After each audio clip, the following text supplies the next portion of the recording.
Good morning, everyone. How are you? I hope you are all doing good. This is Sudipta Kundu, your chemistry teacher.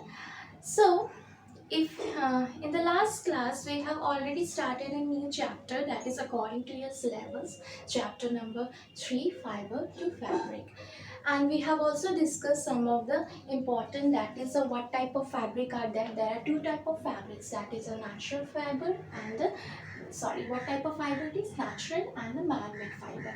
And we know that where we get from this, natural means from nature, from the nature earth, what kind of fabric we can get, and what kind of fabric we can get from the man-made, that is we can get this fiber from the chemicals, and chemicals like what, petroleum. We have known that petroleum, its uses is very vast. Apart from the it is uses for driving, it can be for it can be used as for driving off. It can also be used for making fabric. What kind of fabric we can get from this petroleum? Nylon and polyester. Now, in the last class, in previous class, better to say, in class 6, you have already known this chapter, that is fiber to fabric. And in that chapter we have discussed about what? That how can we get cotton and jute fabric from the plants, right? We have discussed about that, and we have discussed about the various processes that it can go through. But now what we are going to know in this chapter, the same chapter that is in class 7, what we are going to know about in this chapter? We are going to know that what kind of fabric can we get from the animals. As I told you that we can get the fiber both from plants and animals. Now in class 6 we have already learned from that what kind of fiber we can get from the plants. Now in class 7, the same chapter, fiber to fabric, we are going to know that what kind of fiber or fabric we can get from the animals. And what are they? We can get the two type of fabrics, that is silk and wool. That is silk and wool. Now today we are going to discuss about the first fabric of this chapter, that is wool. So let's start. So now let's discuss, as I told you that in this chapter we are going to discuss about the fiber that we are getting from the animals, that is wool and the silk, right? And now we are going to discuss about the first fabric that we will get from the animal, that is wool, that how we will get this wool. Now tell me, where this wool is wear in which season? We wear it in for which purpose? So that we can feel warm, right? That is the main reason that we wear wool in winter season. But can you tell me why we wear it? Why it help us to keep? Why what it does? It keeps our body warm, right? That is the main reason that for this reason we wear wool. Now, how it keeps? The main question is that how it keeps our body warm. That is we have to know. So now let's see that where we get this wool. We get this wool from the hair or fleece of the sheep and the goat.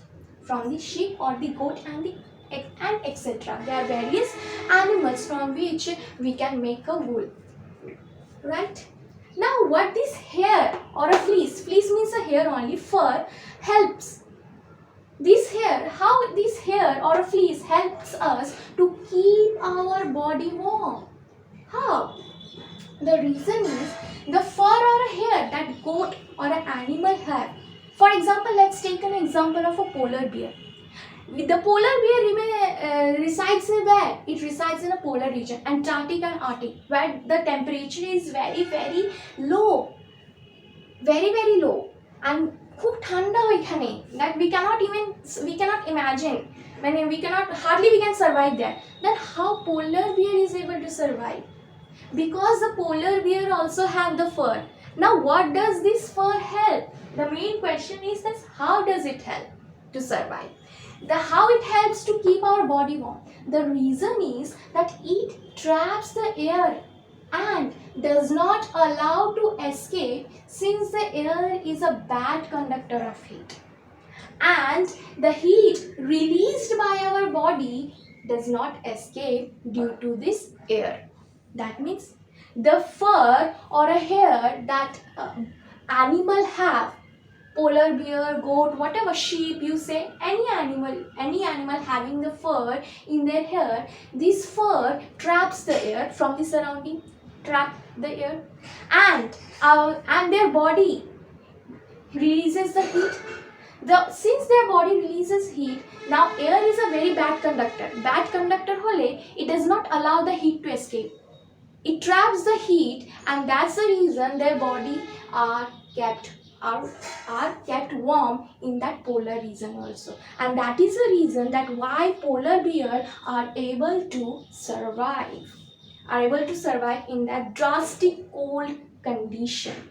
The main reason is because of the hair which traps the heat and which prevents the heat to escape from the body because it traps the air, and this air does not allow the heat to escape from the body, and as a result it remains in the body remains the heat released by the body remains in our body, and as a result we feel warm. The same thing, the same fur help us, same fur when we, the same wool, the fur that wool from which it is made, the same wool way it helps our body to keep warm.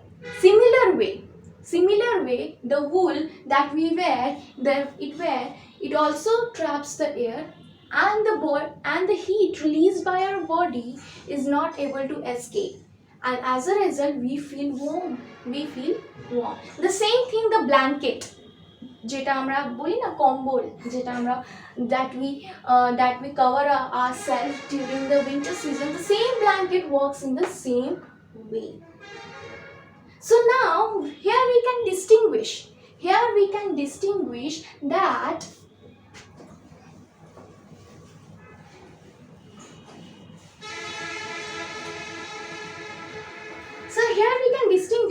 and tell that we wear wool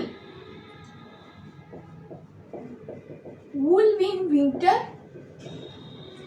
and the second is why, and the cotton in summer, right? Cotton in summer. Now we can understand that why we wear wool in winter whereas cotton in summer. Now can we tell?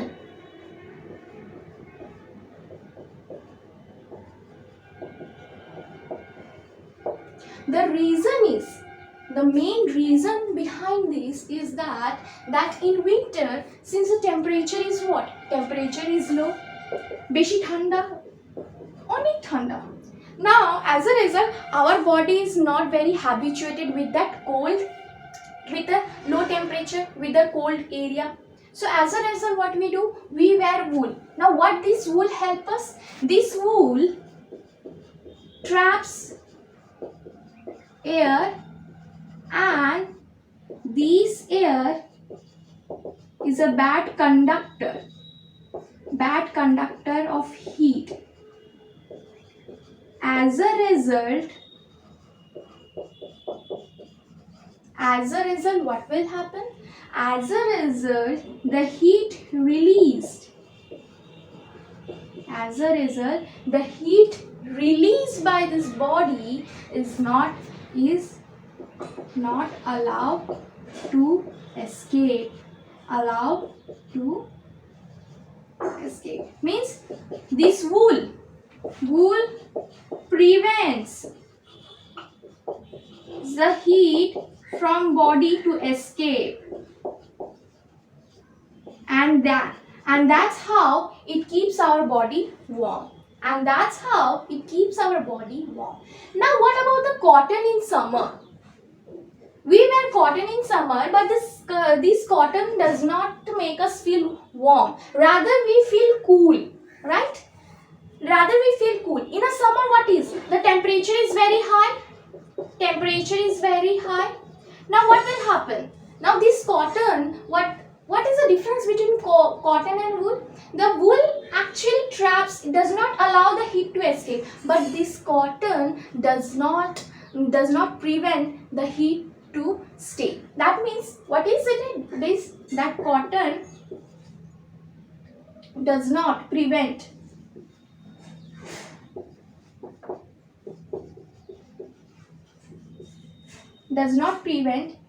heat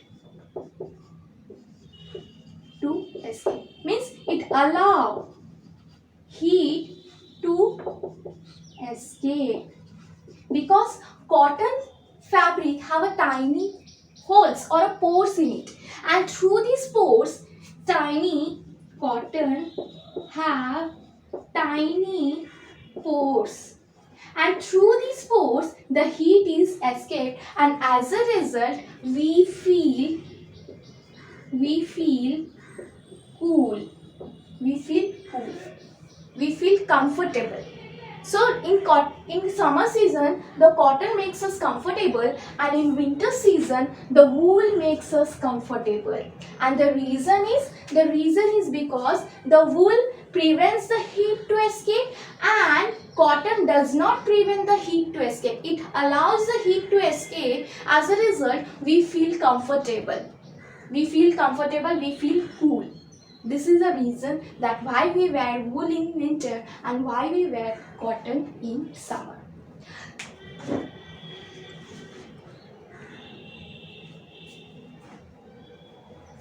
So till now we will discuss up to this. In the next class we will discuss that how this wool is processed. Processed means that how we get this wool from various process. What are the various process that we can get this wool and it is converted into a fabric in the next class. Till then, thank you and have a nice day.